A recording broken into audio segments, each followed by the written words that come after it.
It's been 10 years since we began Anita's Attic, and we've had 12 seasons, and 140 writers have passed through Anita's Attic and gone on to build very strong writing careers. This year, because of health reasons, I had to reduce the number of writers I had in the group, and it's wonderful that each season never fails to surprise me. And this time again, we had this wonderful group of 7 writers, and together for their graduation event, they have put together a collaborative fiction. And over to them now, and let's hear their story unfold. The last thing God did was carve my eyes, so I heard the world before I saw it. I could hear the scraping of a chisel against my wooden body. With every movement of the chisel, I grew lighter. I felt myself becoming more of whatever He intended me to be. He was singing. His gruff voice mingled with hundreds of other voices in the distant backdrop, melodious, devoted, strident. The voices rushed through my porous surface and left me dizzy. I reached to cover my ears, but of course my hands were immobile, clasped around a pot like structure at my waist. So I looked for the meaning behind their cries and waited for it to reveal itself. Gradually, I concluded the voices were little more than overgrown children clamoring for their own God. It wouldn't be until much later that I would learn the specifics. This was the Mandakini River Aarti, the pride of Chitrakoot, which drew people from all over Uttar Pradesh every day. In the meanwhile, there were more surprises in store. God had made a small nick in the sole of my right foot. I sensed this was something of a trademark because it served no purpose, and then finally moved to my eyes. When at last I could see, I saw that I was in a stuffy room no more than 7 feet long, and God was a toy maker with a gaunt face. His graying hair gave him a distinguished look. He held me high and called out, "You're going to be so pretty, Gudia. Urvi will love playing with you." Turns out, Urvi didn't. What shall I say except she was a skinny teenager with the defiance of a grown woman. Right now, she was stationed at the door of her father's workshop, holding me at arm's length. "This is pretty," she said. With a defiant tilt of her chin, she continued, "But Pitaji, it's not enough. I want to learn how to wield a chisel." Her father wiped his brow and said, "This again? What will you do in the workshop? It's hard, thankless work. Do you know how few of us are left in Chitrakoot? Isn't that more reason for me to join you? 2 pairs of hands are better than one.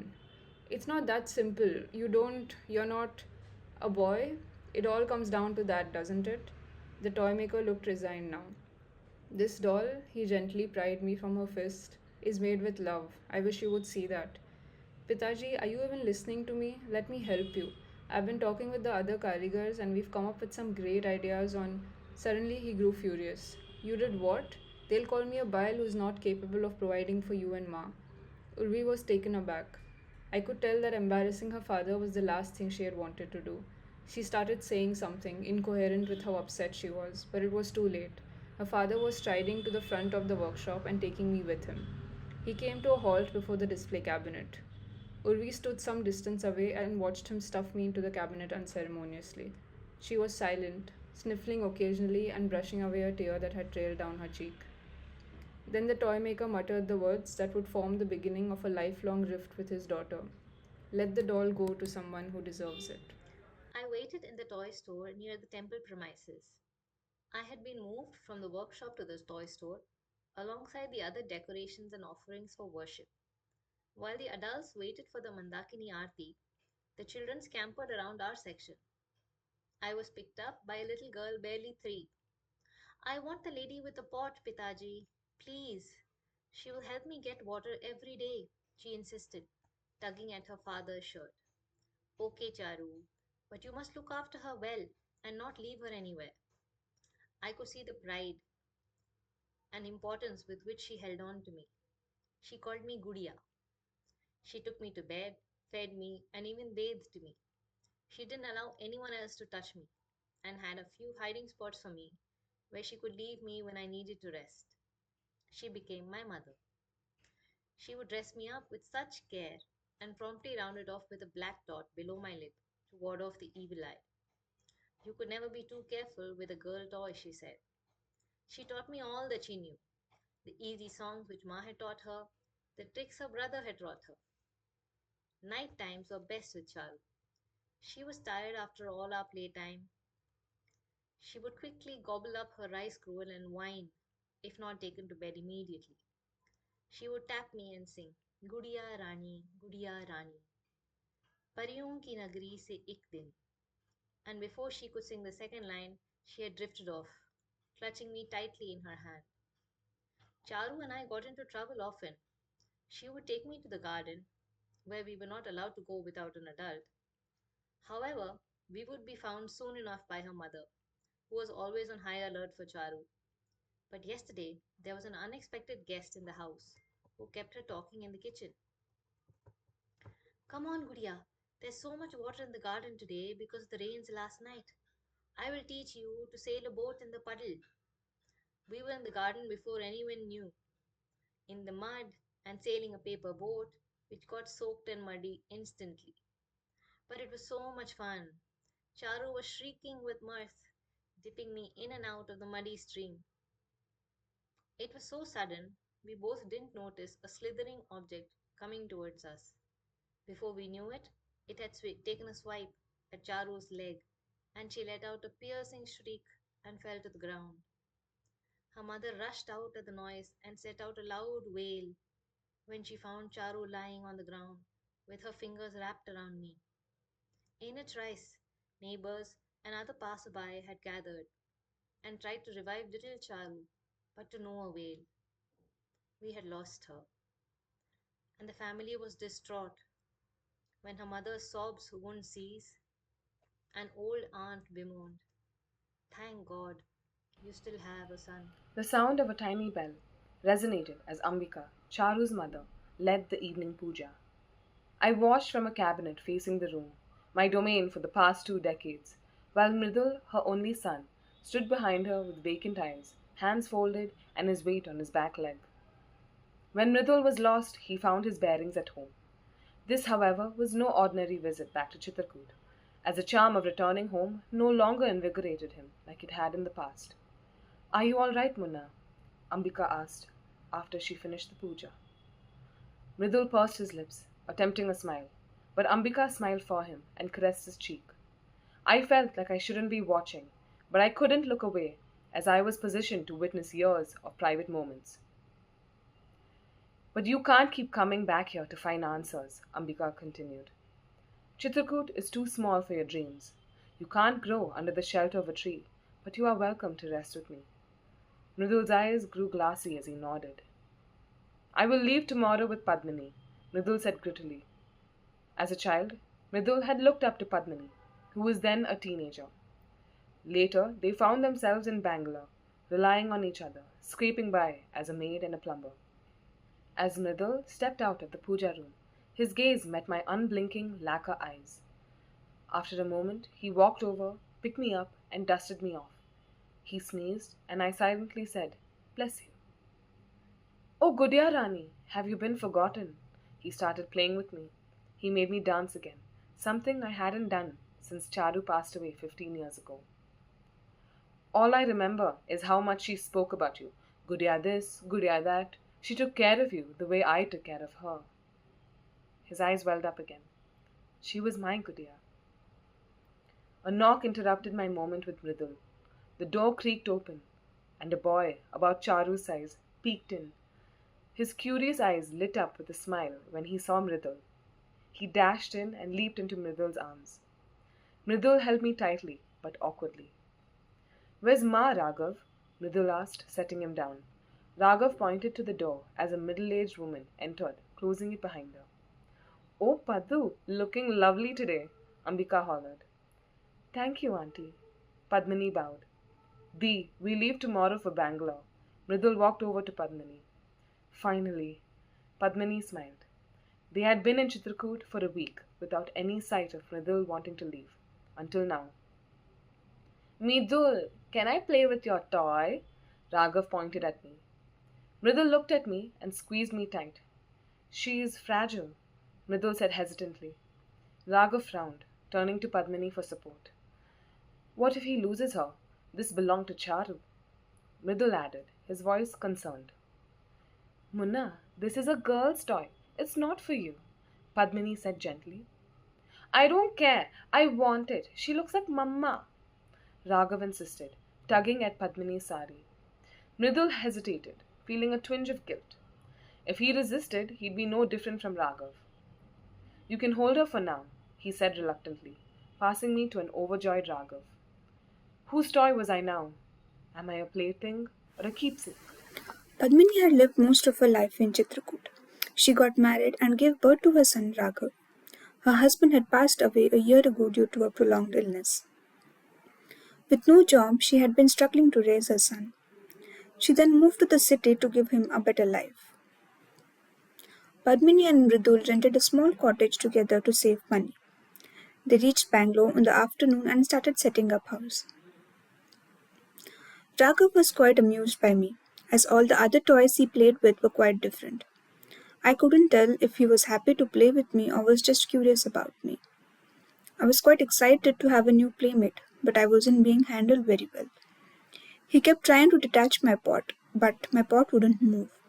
Slowly, he started dancing with me, and I realized he wasn't so bad. He wasn't Charu, but he had his own way of playing.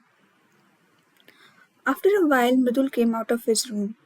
He was surprised to see Raghav bonding with me. He came forward and asked, "You like playing with a toy, huh?"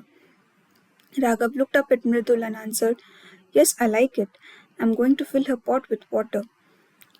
Although Mridul wanted to hold on to me in the memory of his sister, he realized his sister wouldn't want me to be lonely. Mridul patted the child's head and said, "Keep it safe. It's yours now." Raghav smiled and continued to play with me. Padmini came and thanked Mridul as she knew what I meant to him. Padmini did her chores and was about to head out to the market to buy some groceries. She waved to him to hurry up. He ran to her, fearing his mother would leave without him. "Munna, are you going to bring the toy to the market?" she asked. "Yes, I will buy her fruits from the market." Padmini laughed and said, "Sure, we'll buy some fruits." They walked to the market and Raghav held on to me throughout. Padmini took me and kept in her vegetable bag as the sun was slowing her down while trying to play with me. As we walked around the market, Raghav kept trying to get me out of the bag. Padmini noticed it and said, "Munna, stop it. We need to get home soon. It's about to rain.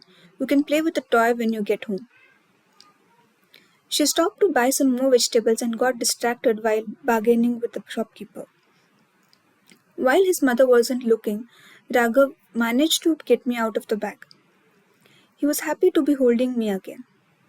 He took some peas from the shop and tried to fill my pot. As his mother was still arguing with the shopkeeper, he suddenly stopped when it started raining. Padmini grabbed her son and ran towards the nearby bus stop. I fell out of Raghav's hands and into a big puddle. My eyes were covered in mud and I couldn't see anything. After a while, when nobody picked me up, I realized I had lost Raghav. I wasn't sure what was going to happen next. I just lay there. Sometime later, a splash of water from a car cleaned my eyes. The first thing I saw when the mud cleared was a giant furry creature with sharp teeth staring at me. I looked down and it had its paws pressed down on me. The trip with the dog.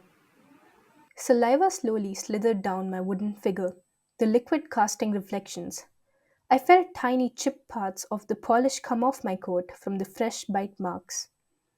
I was in the mouth of a heavily panting dog who found me in a puddle, contested for my ownership, and won against the helpless little child. The moment it heard the child's mother yell, the dog made a run for it. It grew up with an alpha mother and only knew too well what an angry mother, a dog's or a human's, was capable of. Slowly, the dog came to a halt and laid me down, lopsided against a rock. He sauntered about leisurely in a vast open ground, perhaps a place known to him. Butterflies flapped their wings against the yellow and red wildflowers. For a long time, it was the dog and me alone on the ground. My furry companion drooled on my face. I lay there, not minding his terrible manners one bit. Out of nowhere came a whistling sound, and hearing it, the dog stood on its hind legs and jumped with excitement. It started barking as if it recognized whoever was coming towards us. A man came into view, standing next to the broken fence surrounding the ground. making the dog grow even more excited. The man said, Oi, boy, it's me, Karan. Calm down, Joy. I know you are hungry. I got food for you, Seri. Ah, so the dog was named Joy, an apt name for such an enthusiastic lad. Hearing Karan say food, Joy whined pleadingly, showing no signs of calming down. Karan shook his head in amusement and made his way up to Joy, who was promptly circling Karan as he moved about. Karan signaled for Joy to stop with his hand held in front of him, and astoundingly enough, Joy quietened down. Leaning forward, he took out fresh rotis he made specifically for the neighborhood dogs. Karan whispered to Joy, who wasted no time digging into the food. Eat well, my boy. My wife was upset with me today, so she refused to make food for you all. So I made these myself. Not bad, eh? Joy woofed in agreement. Even though the roti was slightly burnt, he seemed to be enjoying his meal. Karan sat on a bench to the side where someone had drawn a giant spider. That sends shivers down my spine. Cobwebs are among the worst fears of a toy because they indicate no active use, which means a toy is on the verge of being discarded any day. Best not go there. Joy came back to me, licking the sides of his mouth. He grabbed me gently this time and lifted me into the air. He went over to Karan, presented me, and stood at a distance, ready to play. Karan's jaw dropped as he saw me. Wow, Joy, where did you get this? He asked in astonishment. Until now, it had always been little children who were enraptured by my shiny colors. They would spend joyful moments playing make believe games where they fed me, bathed me, clothed me, put me to sleep, and pampered me. I was their dear little child whom they cared for lovingly. What designs would a 38-year-old man have for me that he looked at me like I was some treasure? He held me up tenderly and looked at me with hope and possibility. Joy, can I keep this? He asked. Karan gave Joy a ball to play with instead of me. Karan would throw the ball some distance away, and Joy would tear after it and fetch it back for the next round. Karan carefully placed me beside him and spoke to me. I am so glad to get a Chitrakoot doll that I think you are. You know, a few months ago, my wife was selected to curate a toy display at the reputed Bengaluru Children's Museum.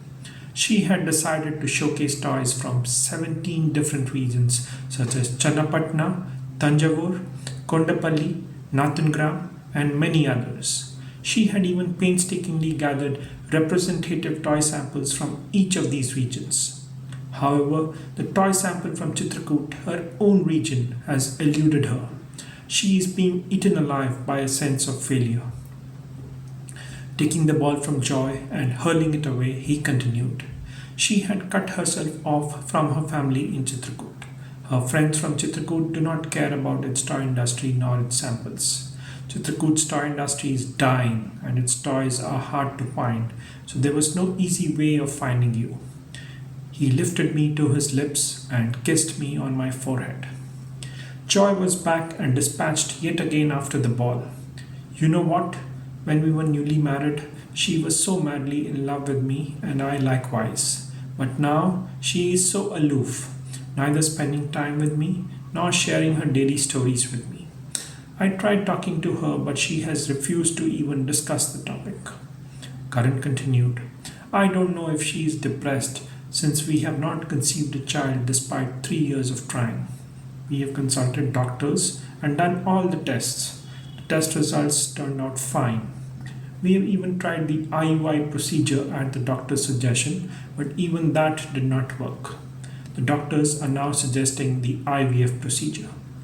Karan concluded, Gudiya, if you are the elusive Chitrakoot doll I think you are, my wife would be overjoyed to receive you. You would be a way to start mending my relationship with her. Karan was clutching me tight as he hurried home, nearly stumbling on the steps leading up to the veranda. From my vantage point, I caught a quick glimpse of something familiar at the window. A woman who reminded me of something I had lost. I couldn't place my finger on it. Had I seen her before? I saw her watch us as we walked in from the gate. And then, as Karan stumbled and looked up, she put her head down, pushing her glasses up her nose, and peered into the laptop screen. Karan's chokehold wasn't allowing me to think. I could sense that he was something of a bumbling, anxious man before this woman. Who was she? What power was this? Karan steadied himself for a tiny moment before he popped his head inside the open door and said, "Hey Urvi, you won't believe what I found today." Karan's pretend jovial tone grated on my ears as he brought me up with a flourish, presenting me to this woman on the palm of his left hand. His right hand was poised to catch me in case I fell. The way he was behaving, I was more worried about who would catch him if he fell. But now my attention was caught by this woman, Urvi. Something knocked inside the dusty memories in my head. There was no point seeking it out.